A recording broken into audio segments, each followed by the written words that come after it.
If you suck at being you, then how do you expect to be good at anything that you do?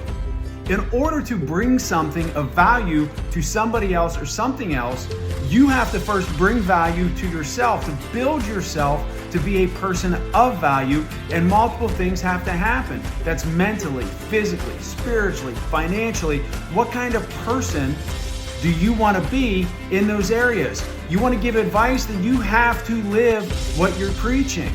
You know, every single day, you should be putting time into your physical body, your health, your mental health. What do you do to work on your spirituality? Mind, body, spirit is more than just a saying. So every day you have to work on trying to improve yourself to become the best version of yourself, whatever that might be, and only you know that you possibly can be, in order that you can bring value to those around you. How can somebody depend on you if you can't depend on yourself?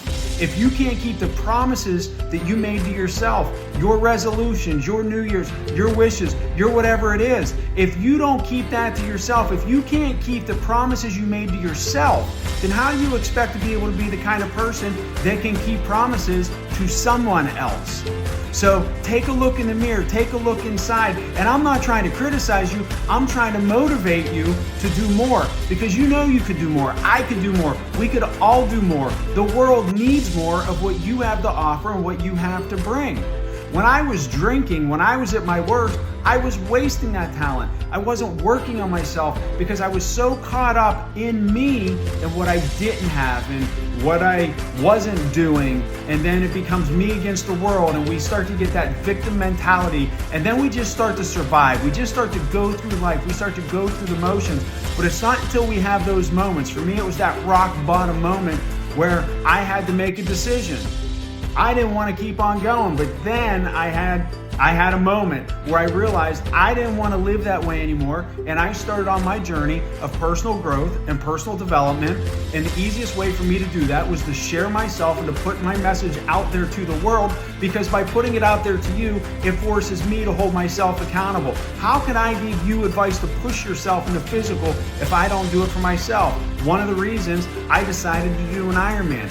It's the main reason I decided to get a nutritionist and lose the weight. How can I give you any advice on spirituality or on mental clarity if I wasn't doing the work that I did for 3 years of journaling, of reading, of meditating, of getting up at 3:34 in the morning? I did that for 3 years before I even put out my first message to try to share the things that I did.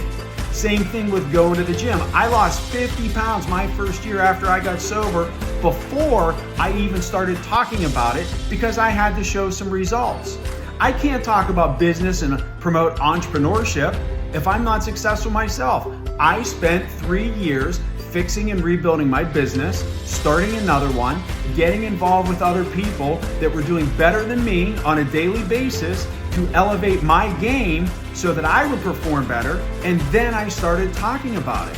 So you don't have to go accomplish everything before you start talking about it. That's what I did, but you can share your journey. You can show your growth, and by doing that and putting it out there, well, you're gonna hold yourself more accountable. You're gonna hold yourself accountable to deliver on the promises that you made to yourself. And when you do that and you elevate your game and you're bringing value to others, the world, the universe starts to reciprocate that. And then you're gonna find that you start stacking those wins each and every day. When you stay busy and you're focused, and sometimes you win and sometimes you lose, but if you're always focusing on moving forward and you have that next goal to chase and that next goal that you're trying to accomplish, well, when you don't hit them, it's okay, because you're stacking so many small wins that you don't need to hit them all. But if you're hitting 4, 5, 6 out of 10, the momentum that you're building from the ones that you are getting makes up for the ones that you're not, because you're not going to win all the time. In fact, you're probably going to lose more than you win, but the idea is to keep moving forward, to keep pushing forward, to keep challenging yourself, to keep learning, to grow and expand your network. There's that old saying that your network is directly tied to your net worth. So when you think about it that way, in your frequency that you operate on, your frequency is what you frequently see. If you see good and you see positive and you're seeking improvement, then that's what you're going to get in return. But if you're constantly focused on what you don't have, what you're not going to get, how you don't feel, who you don't like, then that's what you're going to get back. That's called the reticular activating system in your brain. You start to see and you start to attract what you focus on. You're looking to buy a new car. All of a sudden, you see that new car everywhere. But they were always there. You just weren't looking for it. Well, that's the same thing for your results. If you start looking for what you're trying to accomplish, you're going to find it. I promise. So have an honest conversation with yourself. Think about what you want. Write it down so you can see it every day. Visualize yourself getting it. Put that plan in place. Take your first step. You don't have to do it all today. Just take your first step in the direction that you want to go, and you're going to get there before you know it. So, let's go.